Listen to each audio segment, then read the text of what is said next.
तो दोस्तों welcome back to our YouTube channel pharmacy with Bilal. तो वीडियो का टाइटल देखकर आपको अंदाज़ा हो गया होगा कि हमारी वीडियो किस टॉपिक पर होने वाली है। तो आइए बिना टाइम वेस्ट करें हम वीडियो स्टार्ट करते हैं। लेकिन उससे पहले मैं आपको बता दूं कि ये वीडियो बहुत इंपॉर्टेंट होने वाला है, तो बिना वीडियो को स्किप करें वीडियो को पूरा कंटिन्यू एंड तक देखें। तो चलिए दोस्तों बिना टाइम वेस्ट करें वीडियो को स्टार्ट करते हैं। तो हमारा वीडियो का टॉपिक होने वाला है how to attempt semester exam.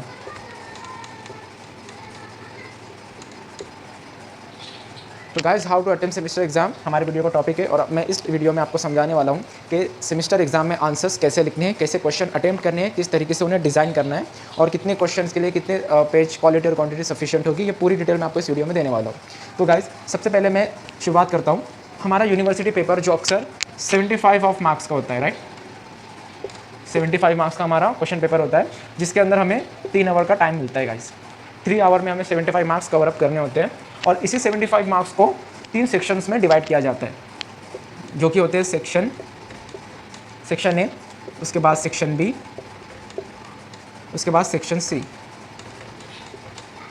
ठीक है गाइस, ये 3 सेक्शंस में इन 75 मार्क्स को डिवाइड किया जाता है, और इन तीनों सेक्शंस को अलग अलग में डिस्ट्रीब्यूट किया जाता है 75 मार्क्स। अब मैं आपको बता दूं कि ये तीनों सेक्शंस अलग अलग मार्क्स कैरी आउट करते हैं, जिसमें सेक्शन ए जो है, सेक्शन ए इधर मैं लिख देता हूँ, section A 3 marks each question carry करते हैं, और टोटल मार्क्स कवरेज होते हैं 15 मार्क्स। ठीक है, सेक्शन ए अकेले 15 मार्क्स कैरी करता है, जिसमें 3 मार्क्स ईच क्वेश्चन होते हैं। उसके बाद सेक्शन बी में हमें मिलते हैं 20 मार्क्स, और यहाँ पर 10 मार्क्स ईच क्वेश्चन कैरी करता है। एनी 2 हमें अटेम्प्ट करने होते हैं सेक्शन बी में।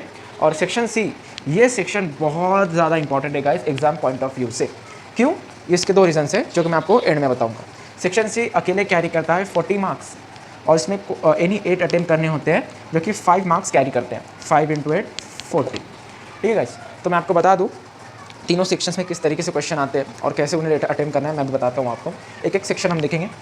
सेक्शन सी में 40 मार्क्स मैंने आपको बता दिया। अब ये सेक्शन इंपॉर्टेंट क्यों है? क्योंकि ये सेक्शन इंपॉर्टेंट इसलिए है क्योंकि ये अकेले 40 मार्क्स कैरी करता है, 40 मार्क्स, जो कि दोनों कुछ सेक्शन से लेके बिल्कुल ही ज़्यादा है। और सेक्शन सी अकेले ही 40 मार्क्स कैरी करता है, और आधे से ज़्यादा पेपर यही कवर अप करता है। तो हमें सबसे पहले सेक्शन सी अटेम्प्ट करना चाहिए। ओके, तो इसके बाद सेक्शन सी में हमने देखा 40 मार्क्स का। अब मैं आपको बता देता हूँ कि क्वेश्चंस को कैसे अटेम्प्ट करना है। अब सपोज सेक्शन सी आपने अटेम्प्ट कर लिया टाइम मैनेज करते हुए।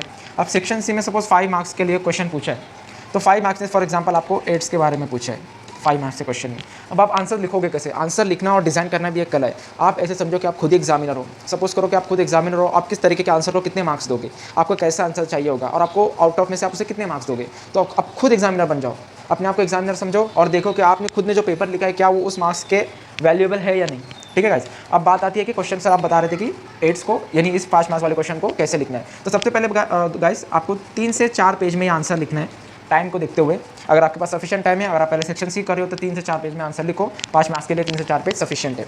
उसके बाद आपको लिखना क्या होगा? आपको लिखना है सबसे पहले आप तो एड्स को डिफाइन कर दो, एड्स का फुल फॉर्म लिख दो, एड्स को डिफाइन कर दो। एड्स होता क्यों है? HIV वायरस से होता है सर, करेक्ट, HIV वायरस से होता है। HIV के बारे में इन्फॉर्मेशन डाल दो। अब उसके बाद एड्स होता क्यों है? HIV से होता है। उसका वर्किंग क्या होता है? वो इम्यून सिस्टम क्या करता है? डिफीट कर देता है, उसके अंदर डेफिशिएंसी लेके आता है, उसे कमजोर कर देता है। तो सीधा इम्यून सिस्टम पे अटैक करते हैं, उसके बारे में डिटेल्स डाल दो, उसके प्रिकॉशंस बता दो। इतनी डिटेल्स में आपके 3 से 4 पेज आराम से भर जाते हैं, और आपके पास के लिए इतना कंटेंट सफिशिएंट है, बहुत हो जाता है। तो इसी तरीके से आपको ऑटो क्वेश्चन है। और ये जो मार्क्स मैं आपको बता रहा हूँ ये यूनिवर्सिटी वाइज वैरी हो सकते हैं। मेरी जो यूनिवर्सिटी है उसके अंदर ऐसा ही पैटर्न होता है, section A, section B, section C, और इसी तरीके से मार्किंग सिस्टम डिस्ट्रीब्यूट होती है। हो सकता है ये कहीं ना कहीं वैरी हो, यहाँ पर 10 मार्क्स की जगह 15 मार्क्स के लिए पूछा गया हो, 5 मार्क्स की जगह 7 मार्क्स के लिए पूछा हो, अपनी अपनी यूनिवर्सिटी पर डिपेंड करता है। लेकिन पेपर पैटर्न लिखने का तरीका यही, जो सिस्टम मैं आपको बता रहा हूँ कि कैसे लिखना है 5 मार्क्स के लिए, 10 मार्क्स के लिए, 3 मार्क्स के लिए, वो बिल्कुल ही ऐसा ही लिखना है आपको। एड्स के बारे में इतनी डिटेल डाल दी। ये हो गया हमारे 5 मार्क्स के लिए सेक्शन सी के बारे में। और सेक्शन सी इसीलिए ज़्यादा इंपॉर्टेंट है क्योंकि 40 मार्क्स ही अकेले ही कैरी करता है। अगर आप 40 मार्क्स का पूरा अटेम्प्ट करते हो, 75 मार्क्स का आपका टोटल पेपर है, अगर आप 40 मार्क्स में से आपको सेक्शन सी में से आपने पूरा अटेम्प्ट किया है, 40 में से आपको 25 मिल जाती है। सब करेक्शंस कट कुटा के जो भी है, जो भी करेक्शन से निकाल के आपको 25 आप स्कोर कर लेते हो। अब आपके पास बचे हैं 35 मार्क्स, राइट। 20 + 15 35 मार्क्स आपके पास अभी भी बचे।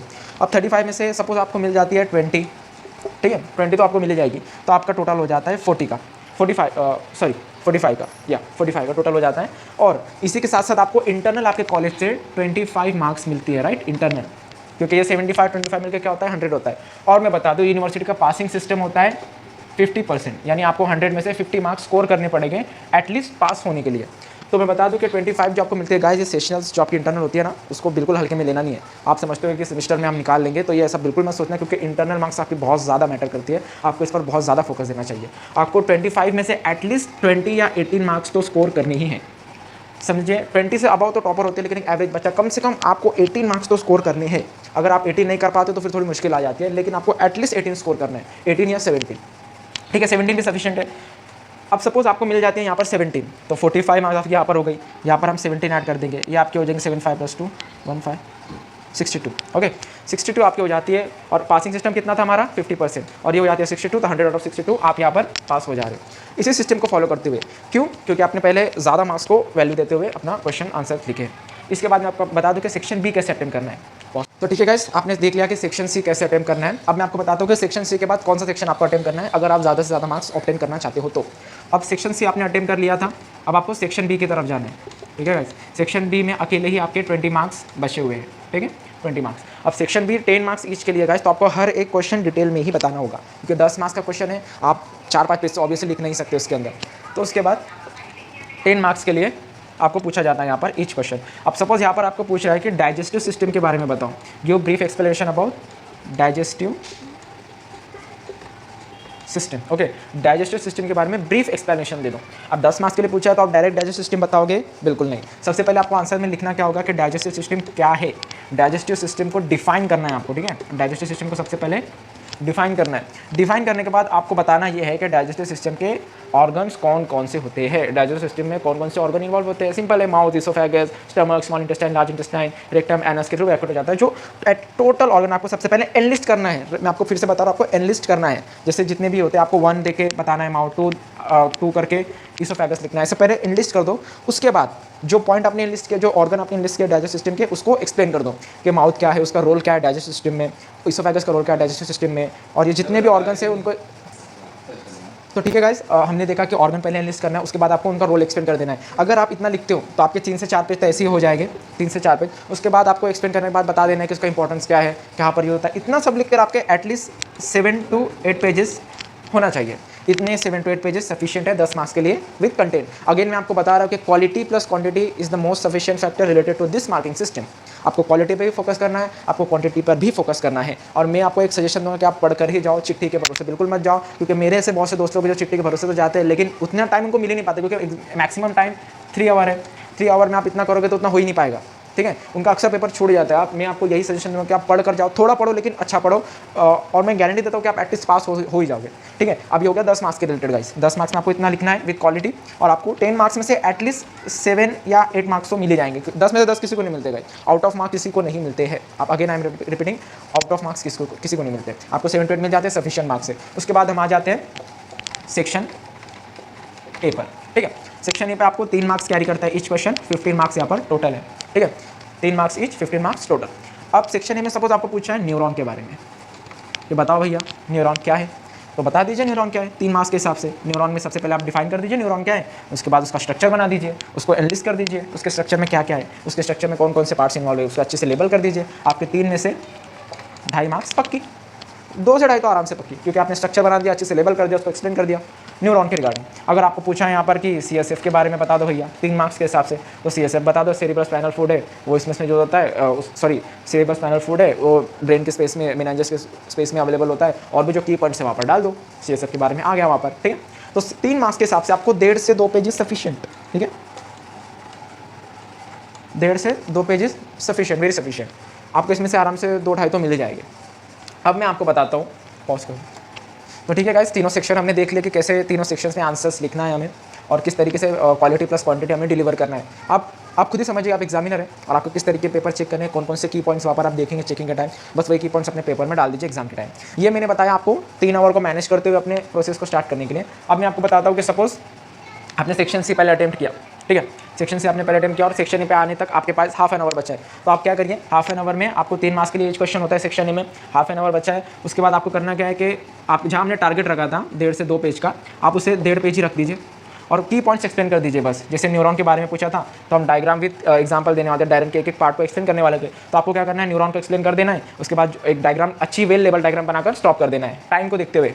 और इसी के बाद जो भी 3 मार्क्स में ऐसे ही क्वेश्चन पूछे हैं उसको इसी तरीके से एक्सप्लेन कर देना है अगर आपके पास टाइम कम है तो। अब मैं आपको बताता हूँ कि मैंने आपको सेक्शन सी पहले अटेम्प्ट करने के लिए क्यों बोला था, क्योंकि सेक्शन सी में अकेले 40 मार्क्स होते हैं और सेक्शन ए 15 मार्क्स कैरी करता है। तो ऑब्वियसली अगर आपके पास टाइम कम है और आप 3 मार्क्स वाला अटेम्प्ट करते हो पहले, तो अगर आपको इसमें से आप अगर 1.5 पेज का भी आंसर लिखते हो, 1.5 पेज का लिखते हो आंसर, तो आपको मैक्सिमम यहाँ पर एक 1.5 या 2 मार्क्स तो इजीली मिल जाएंगे मेरे ख्याल से, ठीक है। आपका लॉस कितना हो रहा है यहाँ पर, 1 मार्क्स का लॉस हो रहा है। लेकिन वही चीज़ अगर आप सेक्शन सी के साथ करते हो गाइस, तो यहाँ पर आप भूलिए मत कि 5 मार्क्स ईच क्वेश्चन कैरी करता है, एक क्वेश्चन 5 मार्क्स कैरी करता है। अगर आप जल्दी जल्दी में 3 पेज का भी आंसर लिखते हो तो आपको मैक्सिमम से मैक्सिमम 2.5 से 3 मार्क्स मिल जाते हैं, लेकिन आपका लॉस यहाँ पर होता है 2 मार्क्स का, ठीक है। 2 मार्क्स आपके ऐसे छूट जाते हैं हर एक क्वेश्चन पे अगर टाइम कम है और आप स्पीडी में सब। और मैं आपको बता दूं कि आपको हर एक क्वेश्चन अटेम्प्ट करना है, ठीक है। आपको कुछ क्वेश्चन छोड़ना नहीं है, हर एक क्वेश्चन आपको आता हो नहीं आता हो अटेम्प्ट करना ही है। तो देखिए यहाँ का साइंस ये था कि सेक्शन सी में आपके 2 छूट जाते हैं। अब 2 × 8 कर लीजिए 16, और यहाँ पर 1 × 5 कर लीजिए 5। तो कौन सा फायदेमंद है, सेक्शन ए या सेक्शन सी? आपको पहले सेक्शन सी अटेम्प्ट करना है क्योंकि आपके 16 मार्क्स का लॉस हो सकता है। तो आपको सेक्शन सी पहले अटेम्प्ट करना है, उसके बाद बी, उसके बाद ए। अगर ए में आपका छूट भी जाता है तो मैक्सिमम आपके 5 से 6 मार्क्स से कट होंगे, डिडक्ट होंगे, ठीक है। आपको अच्छे से स्कोर करना है तो इसी सिस्टम को फॉलो कीजिए। और भी कोई चीज़ होगी, ये मेरी नई वीडियो तो कुछ ना कुछ करेक्शन होगा ही। अगर आपको दिक्कत आती है, कुछ क्यूरी होगी तो आप कमेंट सेक्शन में बिल्कुल मुझसे पूछ सकते हैं। Thank you so much for your time guys, और चैनल को सब्सक्राइब करना ना भूलिएगा। Thank you so much, have a great day.